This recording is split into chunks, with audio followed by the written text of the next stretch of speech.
Në qendrën klinike të mjekësisë familjare në Gjakov, sot është mbajtur një diskutim i rëndësishëm mbi mbrojtjen e të drejtave të pacientëve,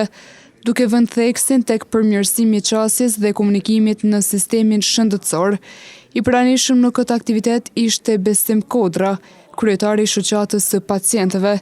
i cili përmes disa ligjëratave ka trajtuar në detaje mënyrat se si duhet të trajtohen pacientët,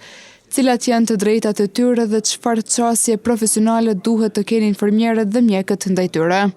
Sot është një ligjërat që ka të bëjë me parandalimin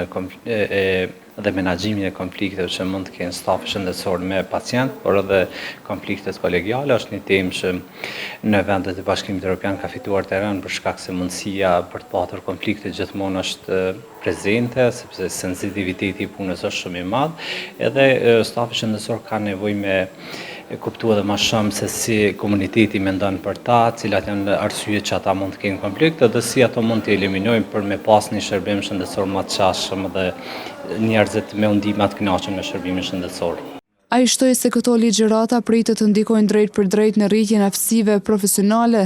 të pjesëmarrësve me qëllim që në të ardhmen të kenë sa më pak keqkuptime dhe konflikte ndërmjet pacientëve dhe personelit mjekësor. Kjo pritet që me i rrit aftësitë e tyre dhe në të ardhmen me pas sa më pak konflikte edhe konflikte kolegiale dhe me pacientin. Në vendet tjera ku është mbajtur një ligjëratë e tillë, vazhdimisht ka pas një efekt pozitiv. Ligjërata është dikun 4 ose 5 orë është e gjatë, por është diçka atraktive dhe këtyre pritet ju ndihmojnë shumë.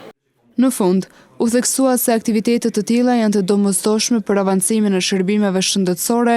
dhe për krijimin e një sistemi më të drejtë dhe më human për të gjithë pacientët. Problemi ju më i madh gjatë një dite punë është një konflikt me pacientin.